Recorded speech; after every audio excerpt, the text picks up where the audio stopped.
Robert E. Lee, 160 years ago today, one day after his surrender, sent out a farewell letter to his troops. It told them to return home to their families. In it, he said, "With an unceasing admiration for your constancy and devotion to your country, and a grateful remembrance for your kind and generous considerations for myself, I bid you an affectionate farewell." I think sometimes that I only have the first inkling of what it would be like to be a leader trying to stitch together unity after great division when I divorced with children. Until then, I had been, quite honestly, scorched earth when I was wronged. It was when another generation needed me to swallow my pride, I began to understand what an incredible, delicate balance a country holds when it stops a civil war, when it rebuilds, knowing the men who were once enemies are now citizens again, knowing their children have a seat at this table. After the edits and tweaks were made to the draft that initially came from Colonel Charles Marshall, it was rewritten again and again and again in ink, and Robert E. Lee's signature was put on each one, and it was widely distributed. It rhymes, not perfectly, but slant rhymes, with the moments first after the Great War and then after World War II,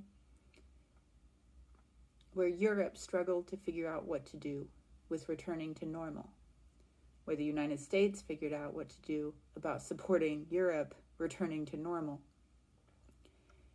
I definitely know only a splinter of how difficult it is to walk alongside a country that once swelled and threatened to swallow you. After this great schism where folks picked sides, how do we return, resutured together, or reimagined, letting painful past sit? 10 years after Casablanca debuted in the United States, it was dubbed over and released in Germany, and it was 22 minutes shorter. All mentions of World War II and Hitler had been removed.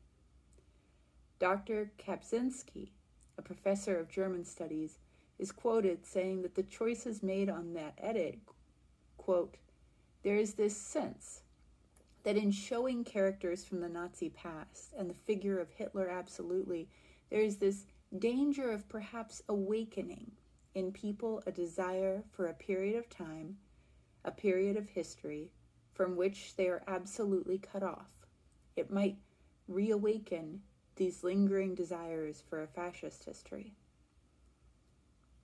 Where does the scar tissue still hurt?